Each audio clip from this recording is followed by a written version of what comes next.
Trump stands with America's fallen as the Iran war's human cost comes home. Flag-draped caskets return home as Trump faces the true cost of war.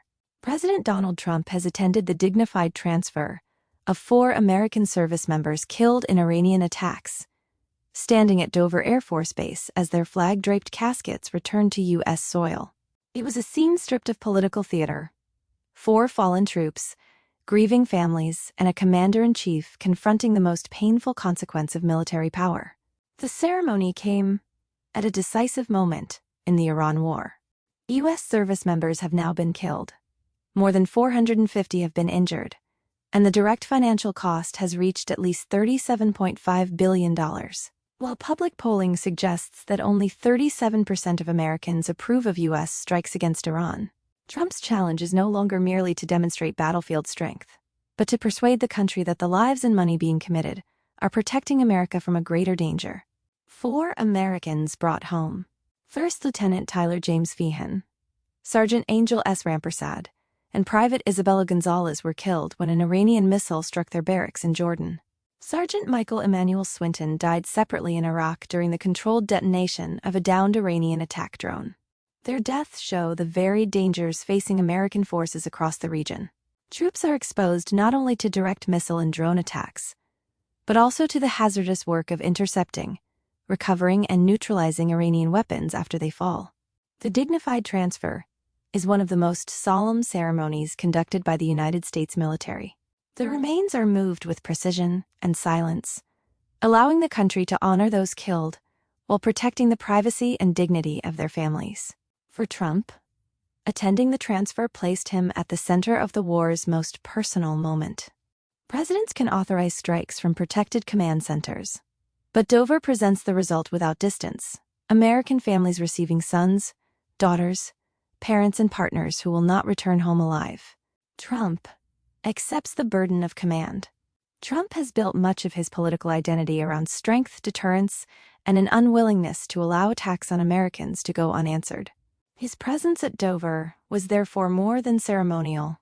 It demonstrated that the president who ordered military action was prepared to stand before the consequences of that decision. That matters. A commander-in-chief cannot credibly demand sacrifice from the armed forces while appearing detached when those sacrifices become fatal. Trump's decision to attend reinforced the message that the dead were not anonymous figures in a Pentagon update, but Americans whose service demanded presidential recognition. He has described dignified transfers as among the hardest responsibilities of the presidency. Before the ceremony, Trump met relatives of the fallen and said that Iran would pay a severe price for attacks on American forces. There is also a distinction between seeking war and responding to an enemy prepared to strike U.S. personnel. Trump supporters will argue that allowing Iran to attack American installations, disrupt shipping routes, or advance towards a nuclear breakout without forceful consequences would produce a far more dangerous world. Deterrence fails when threats are issued but never enforced. From that perspective, the losses do not prove that Trump's strategy is wrong. They demonstrate why Iranian military capabilities must be suppressed before Tehran can inflict even greater damage. The political cost is rising. The ceremony nevertheless arrives as the administration faces increasingly difficult questions. The reported death toll has reached 18 American service members, while more than 450 troops have suffered injuries during the conflict. The Pentagon has said that many of the wounded have been able to return to duty, including 96% of roughly 100 troops injured since early July. That is evidence of improved battlefield medicine and the resilience of U.S. forces, but it does not erase the physical and psychological cost carried by those personnel and their families. The financial burden has also grown rapidly. Defense Secretary Pete Hegseth has placed the cost so far at approximately $37.5 billion, as the administration seeks tens of billions of dollars in additional security funding. That figure must be judged against the strategic danger Washington says it is confronting. If military action prevents Iran from gaining a nuclear weapon, restores freedom of navigation, and protects U.S. bases and allies, the expenditure may ultimately be viewed as the price of avoiding a much larger conflict. The risk for Trump is that voters may not accept that argument indefinitely. Rising oil prices, higher transport costs, and additional federal borrowing allow the war's effects to reach households that are thousands of miles from the battlefield. A conflict that appears strategically necessary in Washington can become politically toxic when ordinary Americans associate it with more expensive fuel and worsening household finances. Polling does not set military strategy. Only 37% of respondents in a recent national survey said they approved of U.S. strikes against Iran. Most also expected the conflict to continue for a prolonged period, creating a difficult political environment before the midterm elections. That number should concern the White House. But polling cannot be the sole measure of whether a military operation is justified. Presidents receive classified intelligence, military assessments, and threat information unavailable to most of the public. National security decisions sometimes require action before popular opinion has caught up with the scale of the danger. Public support can also shift dramatically depending on events.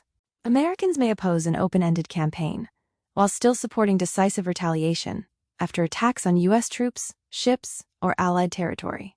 Trump's task is to define the objective clearly enough that voters can distinguish a limited campaign of deterrence from an undefined occupation or another decades-long attempt to rebuild a foreign state. His strongest political case is therefore not that war is painless, cheap, or universally popular. It is that Iran created an unacceptable threat, attacked American interests, and must be convinced that killing U.S. personnel brings devastating consequences rather than strategic rewards. The strategy must now produce results. The deaths of Feehan, Rampersad, Gonzalez, and Swinton raise the standard by which the campaign must be judged. Once American lives have been lost, vague objectives and indefinite operations become harder to defend. The administration must show what victory means, what conditions would allow us forces to reduce their exposure, and how current strikes are moving the country towards that outcome. Trump's advantage is that he has consistently rejected the language of managed decline. His political appeal rests on the belief that aggression against America should trigger overwhelming consequences, not cautious acceptance. That instinct can strengthen deterrence, but only when force is connected to a credible end state. Destroying launch sites, degrading drone networks, and protecting key shipping routes can serve identifiable objectives. Continuing attacks without a defined political settlement would risk turning tactical success into strategic drift. Congress will increasingly demand information about future costs, troop deployments, and the administration's authority to continue operations. Those debates are legitimate, but they should not become an invitation for Tehran to believe that domestic division will force Washington to tolerate attacks on Americans. Dover changes the meaning of the war. Wars are initially described through maps, targets, weapon systems, and spending totals. Dover changes that language. It turns strategy into 4 caskets and reminds the country that every military order is ultimately carried out by individuals whose families bear the heaviest risk. Trump did what a president should do. He appeared, met the families, and honored the fallen. He did not hide from the sacrifice required by the strategy his administration has pursued. The more difficult responsibility begins after the ceremony. The president must ensure that these deaths contribute to a safer America, rather than becoming entries in an expanding casualty list without a decisive outcome. Strength is not measured only by the force a country can unleash, but by whether its leaders use that force to achieve a clear result worthy of those who never came home.